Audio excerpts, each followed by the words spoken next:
Or you can, just use this as a reference. Okay, I'll use this as a reference. Okay.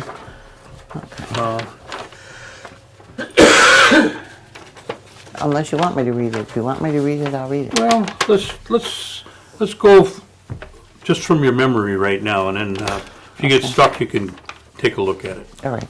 Okay? All right. Just tell us when you're ready, Alan. We're wrong. Okay. Give us your name and spell it for us, please. Okay, my given name is Helen Phyllis Johnson. And that's Helen, and that's Phyllis. And Johnson, Johnsson. And your maiden name? My maiden name is Smith, Smith. Okay. And where were you born? I was born in Milwaukee, Wisconsin, on March 7th, 1939. And give us the names of your parents with your mother's maiden name. Okay, my father's name is Chester A. Smith, and my mother's name is Mamie L. Smith, and her maiden name is Williams. All right. Now, do you remember your grandparents? I did not know my grandparents. No, I was the youngest of the family, and I just have a vague memory of my grandfather, Leonard, my father's father.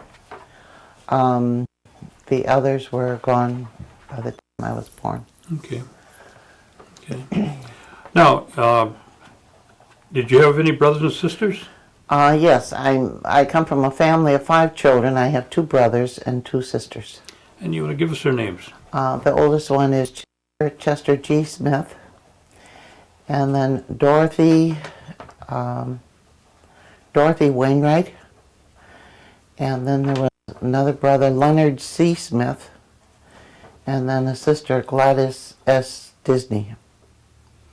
And you were the youngest? I'm the youngest, Okay. yes. Now, let's talk about your dad a little bit. Do you remember what kind of education you had? My father told me he was working on a thrashing machine out in the field, and they came by, and he left right from there and went to Haskell.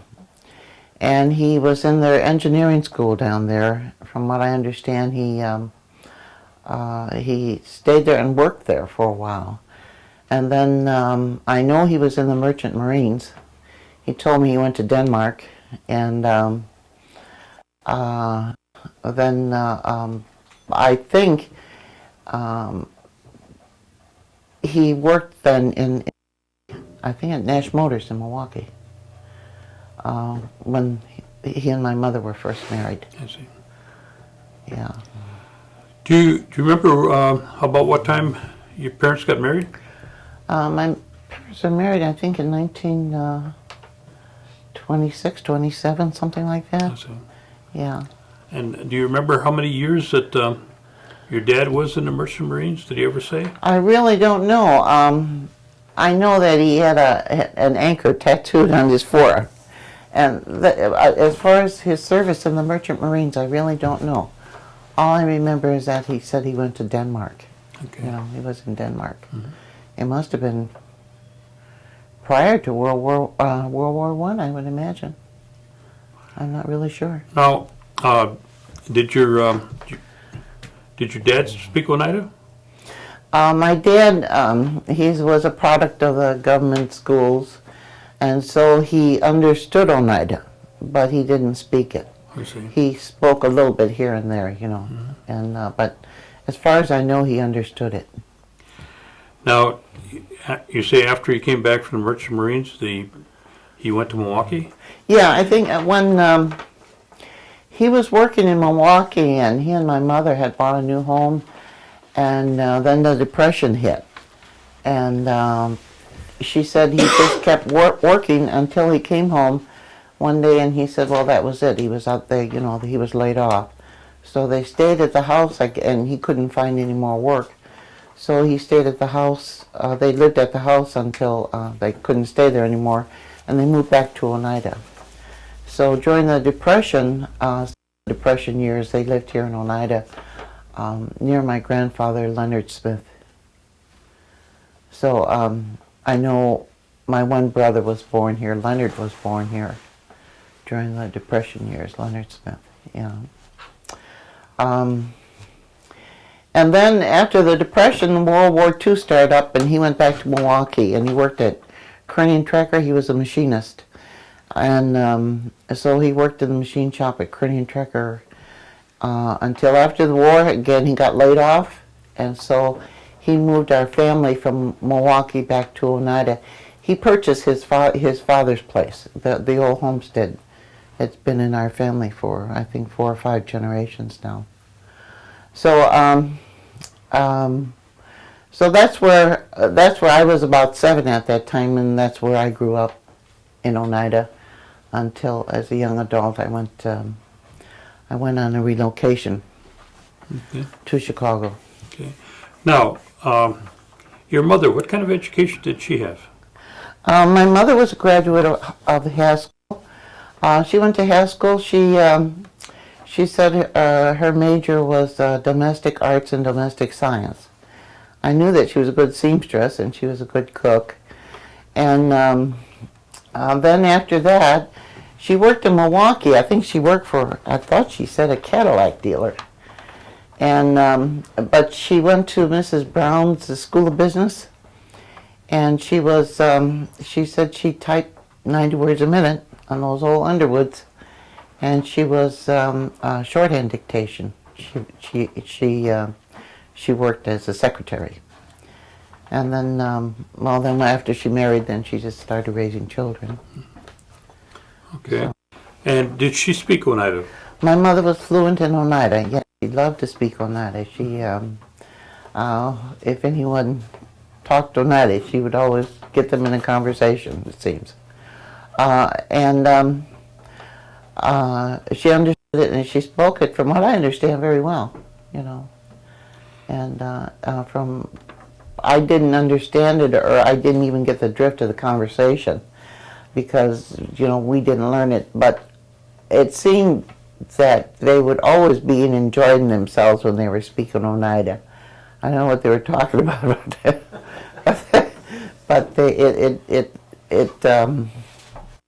just that some things sounded so different when it translated into English. So, yeah.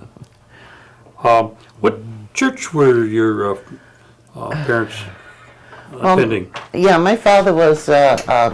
His parents were Methodist, and he was a Methodist, and my mother was church. And later years, she joined the Mormon religion.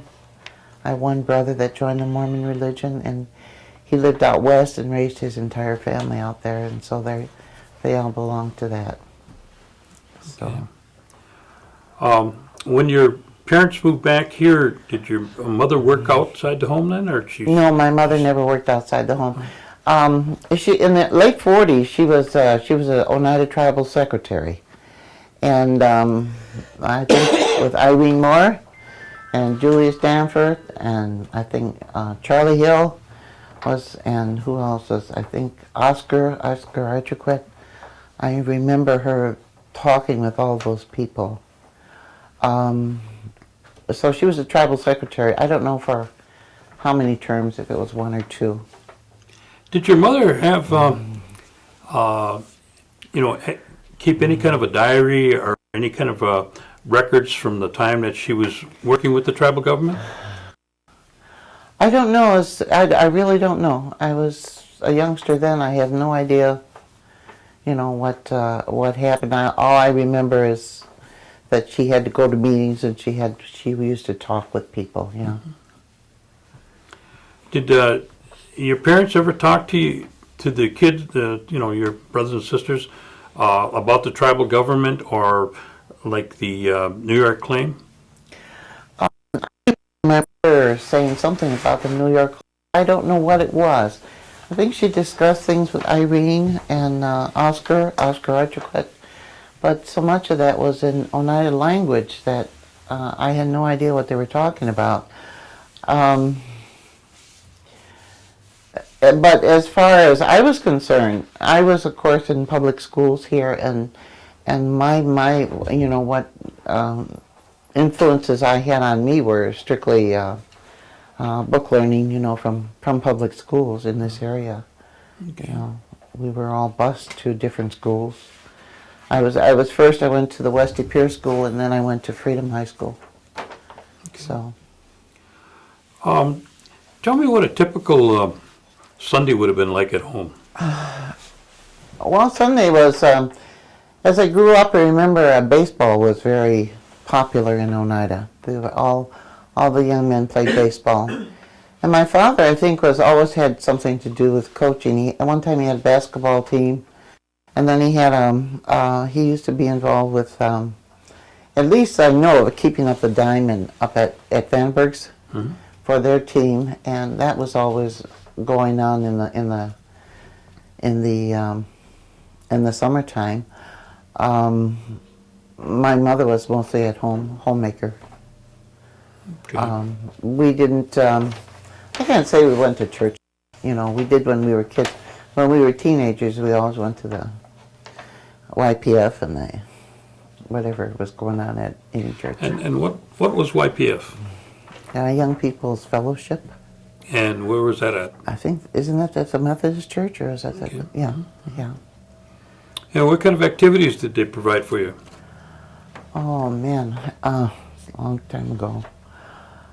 I don't remember. I just remember the basement of there was a volleyball court in the back of the parsonage, and I remember the basement of the Methodist church. I think that was before it was moved, and I think they had just young people meetings there. But just what they were involved with, I can't remember. What other kind of activities were there in the community that you were able to participate with? When I was young, we didn't have any influence about being Indian. We knew we were Indian. We knew my parents spoke Oneida and were interested in Oneida people, and they socialized with Oneida people. Say that again. What kind of other things were there involved for you, around the community besides around the community. YPF? Yeah, okay. I think in the summer there was always a fair. That was an exciting thing for children. There was the churches and the young people. It was always a good thing for somebody to get a car so we could go run around the reservation. And there was a drive-in in Oneida, and there was drive-in movies, and I can remember going roller skating out at Bay Beach and swimming at the YMCA in Green Bay. Other than that, I don't. Was there dance halls then? Oh yeah, there were dance halls. There was one at Vandenberg's, and popular things were, like musicians. Oneida had a lot of musicians. My father played the bass, and so at one time there were people that came out from Green Bay and would put on a little skit at Vandenberg's. Eddie Jepson, or whatever his name was, I think he was from WBAY Channel 2 in Green Bay.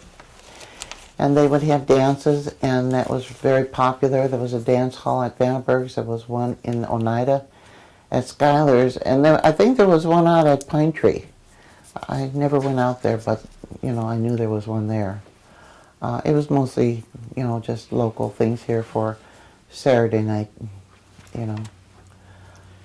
socializing. Where did you start school? Where did I start school?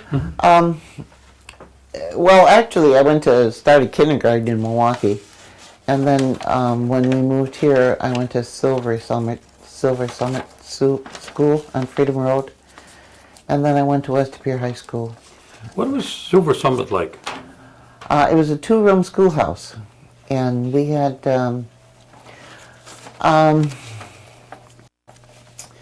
I think when I graduated 8th grade, there were 4 of us. And our teacher was a Mr. Van Hout. And I understand that he was still alive not too long ago, someone told me. And that we had, he taught the grades 4 through 8. And I think the younger grades were in another room. And I remember a teacher by the name of Mrs. Coffey and Mrs. Ryan, and she taught my sister how to crochet, and which she is a crochet nut to this day. Let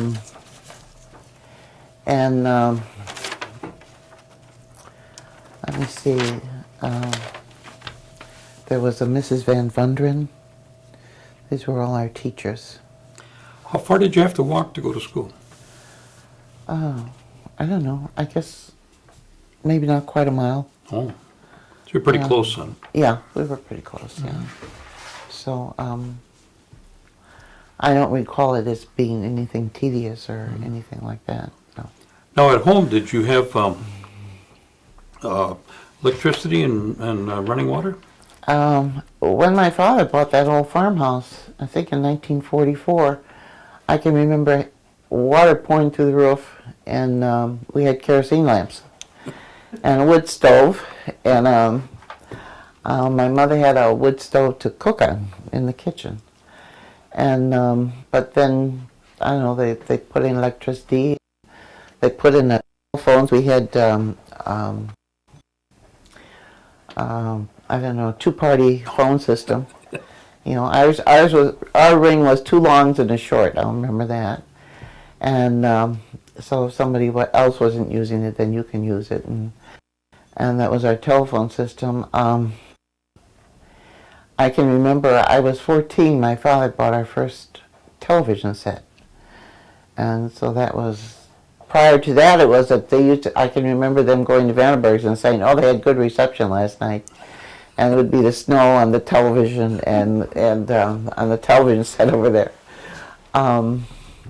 But then the Green Bay station came in, and that's when we got a television set.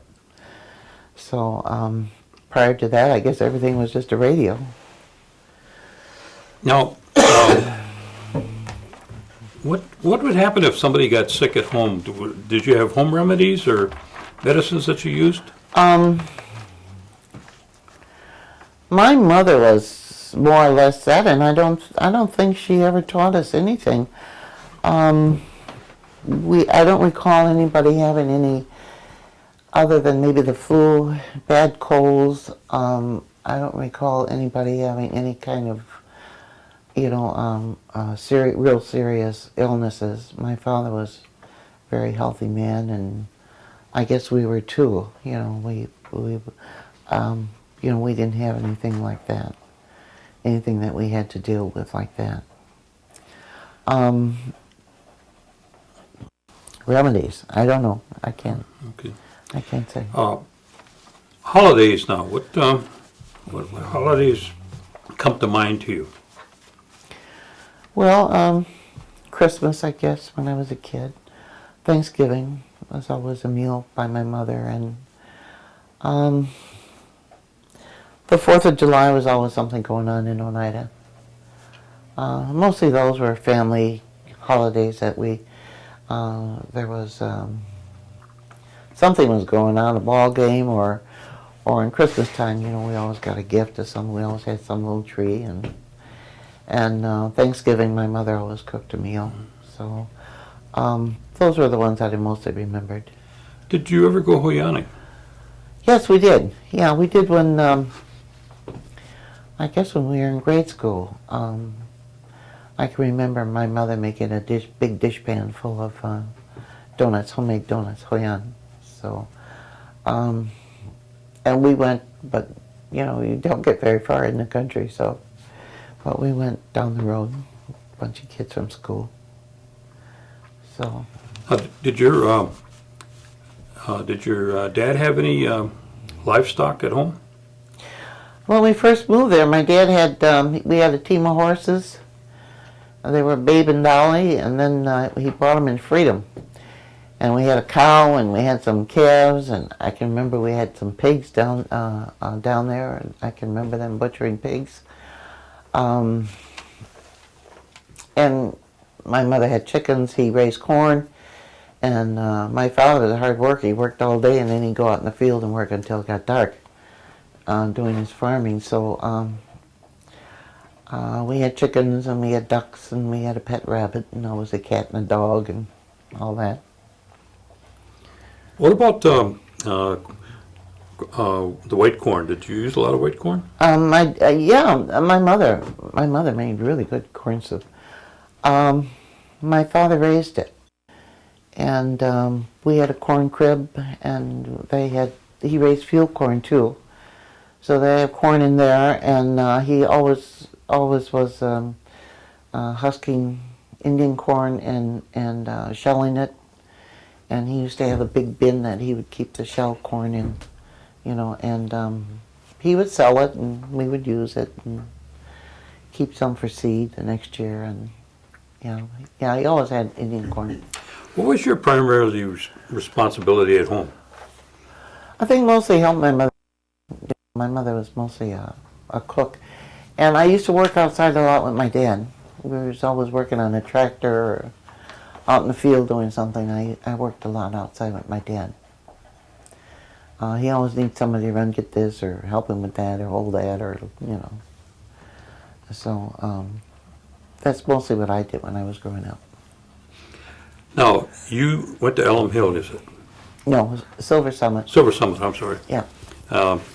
And from there, where did you go? Then I went to West Pier.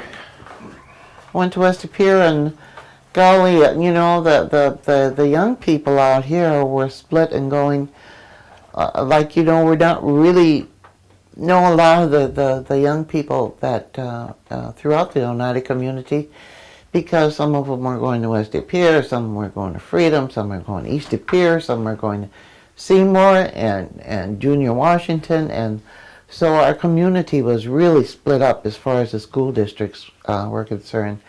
And there were always a few Indian kids, at our school, so I always had a friend, but it was like that, and so we grew up that way, and you didn't know, you mostly knew kids you went to school with. Now, was De Pere, was that a pretty big change from Silver Summit, wasn't it? Yeah, I had a sister who was 2 years ahead of me, so she just explained everything to me. I thought it was a very nice school. I liked it. I liked the teachers, and I liked the principal. I was very proud of West Pier School when I went there. Were you able to be involved in any other activities besides school? And no, it was a transportation issue. We had one car. My father had to have the car working because he had to work. So, and my mother didn't drive. So, when I was a freshman, they elected me the class secretary. So, but we didn't do anything all year. But anyway, as far as band or, sports, things like that, it was very difficult because of the transportation problem. Well, did you have any hobbies yourself that you enjoyed and took up? I can't really say. I was tried to learn how to sew and things like that, but I wasn't very good at it. So mostly when I was younger, Okay. When did you leave West Pier? After 2 years, I went to Freedom, and I went to Freedom 1 year, and then I dropped out. And but I got my GED in Chicago when I moved to Chicago. So I finished school there, and then I started going to the junior college in Chicago. About what year was that you went down to Chicago? I left here on relocation with one of the neighbor girls. We went to Chicago in 1958. Now, explain to me what relocation is. That the way you Relocation, understand it? it was the idea is they were taking people so that they could get some training. And we went to Illinois to go to beauty school. And we went down on State Street, State and Randolph, and in Chicago. We? Who's we? Marie Webster, Marie Scott. Okay. And I went down there, and we had I think $27 a week we lived on. So we had to get our tokens and our transportation, and they supplied, I think we had 2 uniforms, and so we went to school every day downtown Chicago. And we had a little tiny apartment. We used to pay $20 a week for it. And it was cute and it was nice, and you know. That left you $7. Yep. Yeah. I can remember we ate a lot of macaroni and and canned chili and eggs, I guess. So, but it was okay. And then after we started, we got through the theory part of it, and we started working on the floor, actually doing hair. We went to this E. Burnham School of Beauty. Then we started making a little bit of tips, so we had that kind of paid for our transportation. How long did you do that now? Oh, I stayed in Chicago, and I worked. I had 2 children, and I worked part-time, so I worked a while in the neighborhood. And then I got a break, and I got a job downtown on Michigan Avenue. And so I'd go downtown and work. I worked for a woman by the name of Adele Wesley, and she had a small salon right off, they call it the Magnificent Mile. It was Ontario and Michigan Avenue in Chicago. And I learned a lot there, a lot of styling, and at that time they were doing a lot of teasing and creative, that kind of work. And then another lady bought the shop, and then I went to work at the Continental Plaza Hotel on 909 North Michigan, and I had shampoo girls and manicurists, and all I did was style hair. And we had a tint girl. We didn't do any tinting. All we did was style hair. So even at one time we had a makeup artist in our salon. We were on the 15th floor of the Continental Plaza Hotel, right next to the John Hancock. I was there when the John Hancock was going up. It was, you could see, look right out our window, 15th floor, and see them putting up that building. Watch the construction, huh? Mm-hmm. Yeah, but by that time I had established a clientele, and so they came with me, you know, very nice ladies. Now, when you say you went down, and when did you start your family? I got married right, that's why I dropped out of school. I got married, and I had my son Stephen. And then What was your husband's name? James House. I was married to James House. Okay. And we didn't stay together long. We were just kids, and we got divorced. And then we went back together for a while, and I had another boy. His name was Gregory. And I've lost him. He's gone. He's deceased. And so all I have is Stephen, and he lives in Asheville, North Carolina now. So, yeah, he has friends there, and he's very happy there. So. Does he have a family there? No, he was married, and they're divorced. They're not married now. So. Okay. Yeah. Well, has he been out there pretty much his life then? Yeah, he lived there before, then he went back again. He's lived there quite a few. What kind of work does he do? He's disabled, so he just has a part-time job now. Okay. And he gets disability. Okay. So when you went down to Chicago, then you had your 2 children with you? yeah, I have my 2 children. It was a good move for me in the fact that I learned a trade, and I was able to work my trade. But I don't think it was so good for my children, because they absolutely didn't understand about being Oneida or anything. I used to bring them out here, but they didn't associate with any Indians, so they didn't know. You know, they didn't know just what it meant. Their friends were, you know, just from the community. Stephen was at Lane Tech. He went to Lane Tech, and his friends were just an assortment of people. And he he ran cross country when he was there. And but as far as any Indians, no, we didn't know any Indian contacts at all there. Yeah.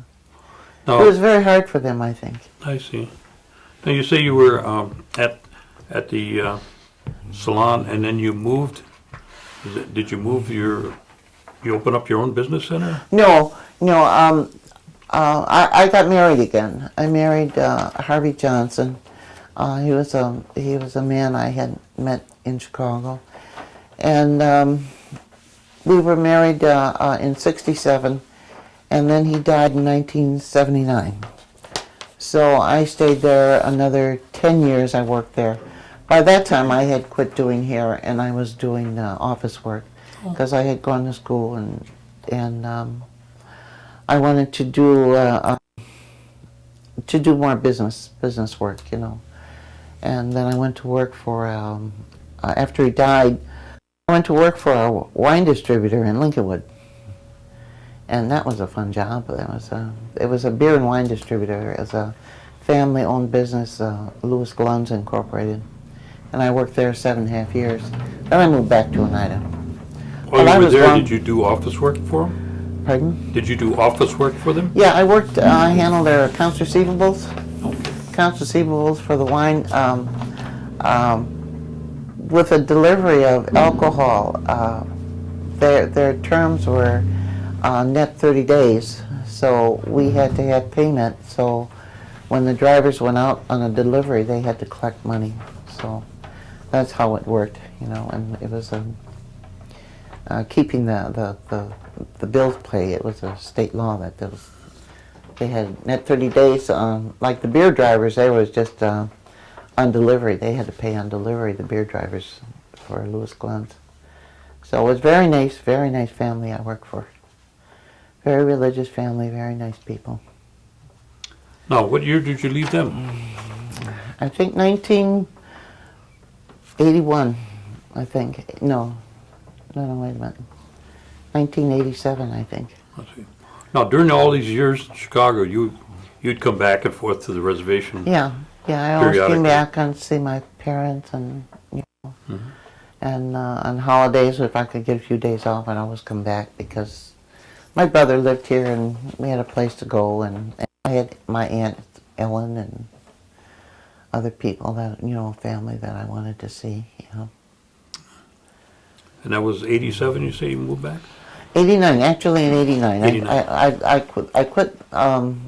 I quit my job, and then I sold my house, and then I bought a house out here, and it was a house that had been moved, and I had it installed, and when I bought it, I thought I was just going to keep it as a summer place, and then I wound up moving into it, so it's my permanent home now. Where's that at? On Seminary Road, Seminary and King Lane. North 6972 Seminary Road, I live. Oh, okay. It was my Aunt Ellen's place. Yeah, it was her place at one time. And you came back up here. And then what did you do? Oh, I've been having a good time ever since. I went to work in accounting, and I worked there about a year, and then I transferred to the casino, and I worked in the vault for a year or so, and then I transferred into a cashier, and I cashiered at the casino, and then I transferred to 54 when it was new, and I cashiered there. And then I had taken, in the meantime, I was taking some courses at NWTC in real estate, and so I went to work for Vera Wilson in title search, and I worked there 2 years, and then I worked for land management, and I've been with land management since '94, so I've been there 10 years. Yeah. Tell me what it was like in the vault. It was a very small room, and we had We used to put together some of the coins for, we'd wrap coins, and we'd put some of the coins together for the fills for the machines. And we have to keep track of all the cash. Cash all have to be counted, and we have to do the paperwork, what came in and what went out, and that was about it. And we'd have to keep all the hoppers full on the other machines, and and keeping track of it. And I can remember making some bags of coin for the fills, and it was a busy place. Did they have the conveyors then? No, The conveyors no. weren't there yet. No, this is when they first opened the vault, was when I went in there. It was a small room at that time. We had cloth bags and, we had money wrapping machines. This is before the new casino was built. Yes, Okay. yes. So you were in the, We were actually in the bingo hall The at right. that time, Mhm, yeah, when we first went in there. okay. And then I transferred, and then we had lines and lines of people who were buying coins, and people we had working with runners, who were selling coin on the floor, and we were wrapping money and exchanging money and exchanging chips for the Tables. the tables. So So you were there when they brought in the first slot machines? yes, when they first brought the slot machines in, In that's the, when I started. Yeah. What they call it, the lightning room or the room, I think they called it. Yeah, I think so. Yeah, it was really interesting.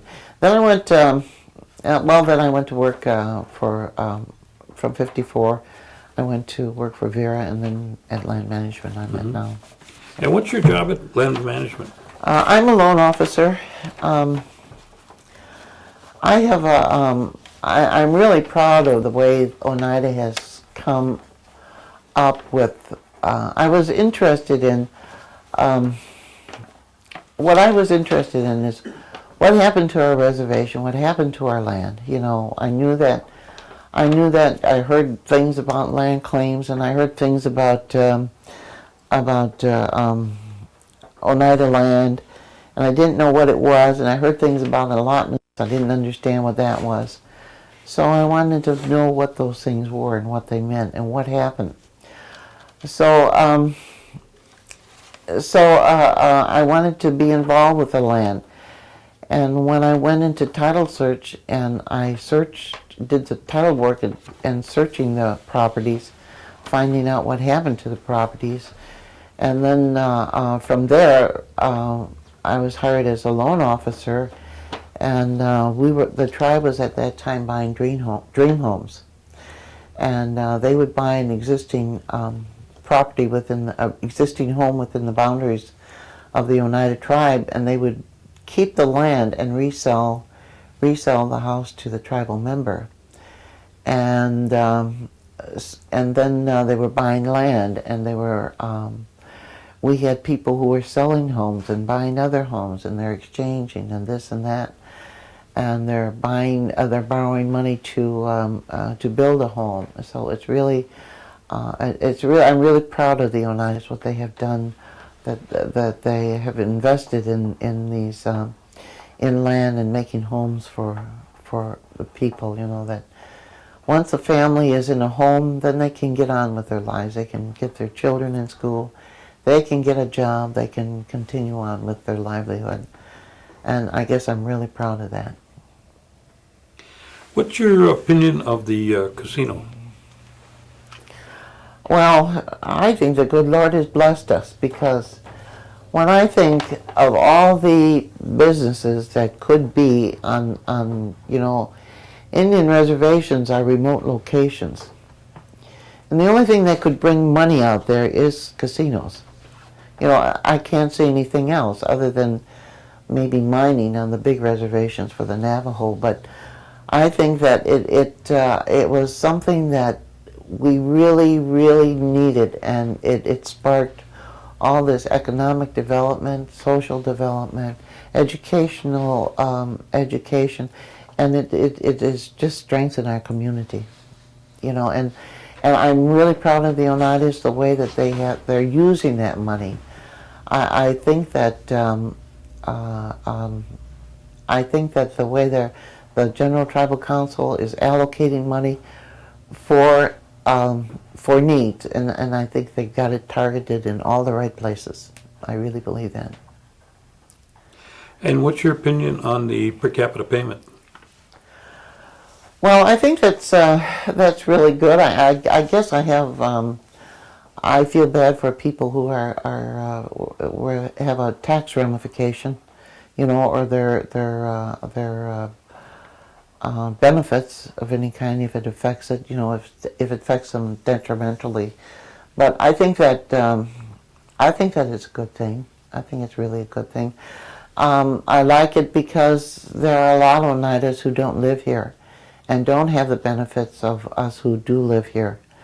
And I think that they should have something, and so I believe in that, as long as we can do it, I think it's a good thing.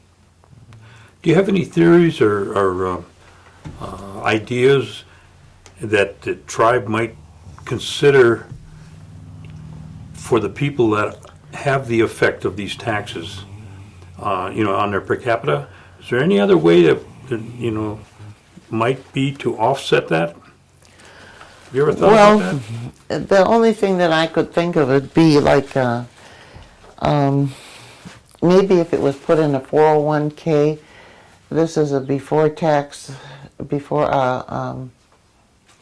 invested in before tax, and if it stayed there till they were 59 or something, and they could get it out, and then they would have the tax ramification, or then I understand there's a Roth IRA that it's after taxes, and if they were invested in there, that maybe,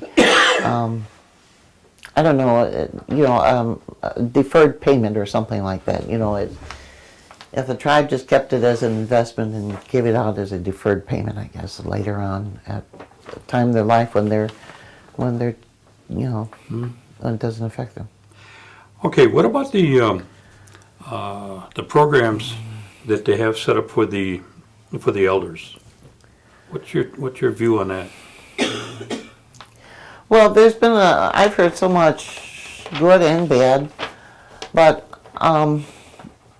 I think that we get services here that other communities don't give their elders. I think they get help, like if they can stay in their home as long as they can without having interference in their daily life. I think that is a good thing.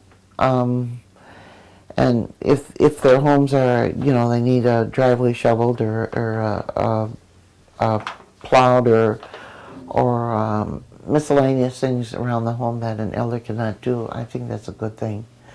I think that the feeding program, and I just, I think things are really, really good, really good.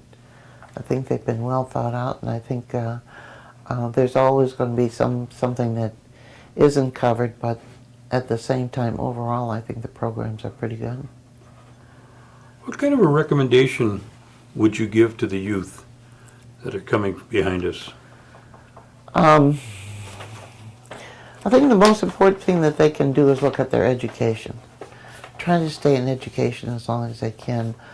We have a lot of Oneidas now that are carrying really good credentials, and we're so diversified in so many areas that I think that we can use them in any kind of degrees that they can either use for here or outside of the reservation to make their life better.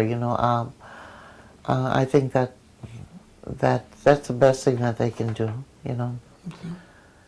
And take care of themselves and their families. Now, what I'm going to ask you to do is I'm going to ask you to share this letter with us, okay?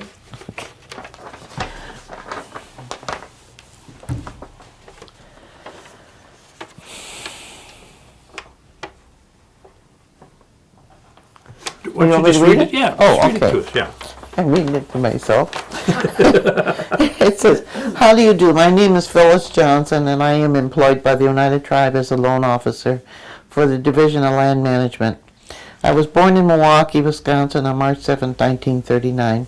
My family lived there as my father, Chester A. Smith, was employed by Cranian Trucker as a machinist, and my mother, Mamie L. Smith, was a homemaker. She was graduated from Haskell Institute, Lawrence, Kansas, in Domestic Science and Domestic Arts, also Brown School of Business, Milwaukee, as a trained secretary. She said she had to type 90 words a minute and was skilled in shorthand dictation.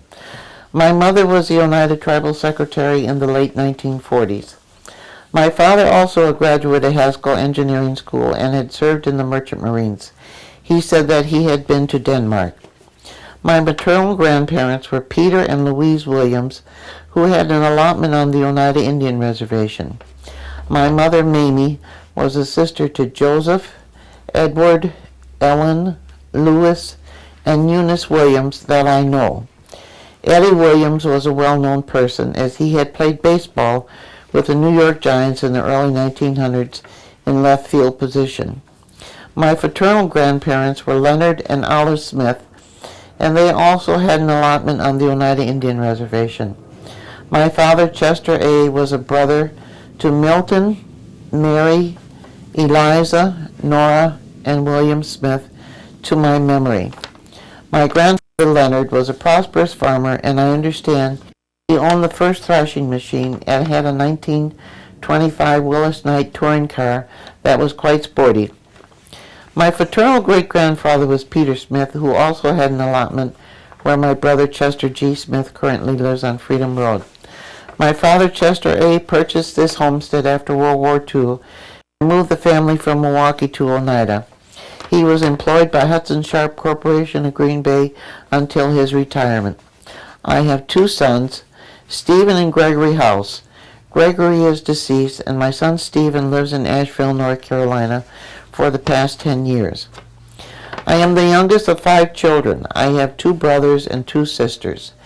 They are Chester G. Smith, Oneida, Dorothy Wainwright, she's deceased, of Evergreen Park, Illinois, Leonard C. Smith, he's deceased, of Snowflake, Arizona, and Gladys Disney of Pensacola, Florida.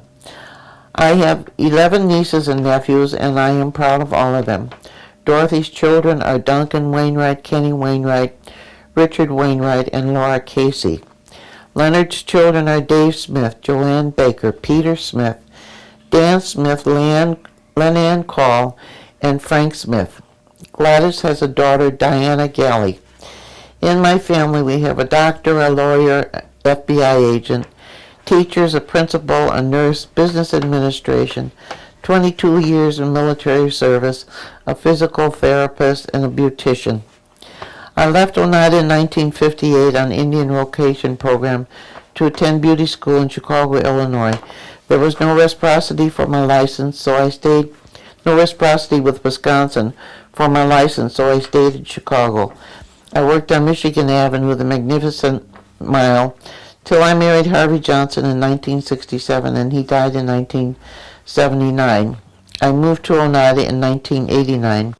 I have been very impressed with the economic growth and development of the Oneida people, with homes, land, social service, and education achievements, and appreciate the opportunity to have worked here for almost 15 years.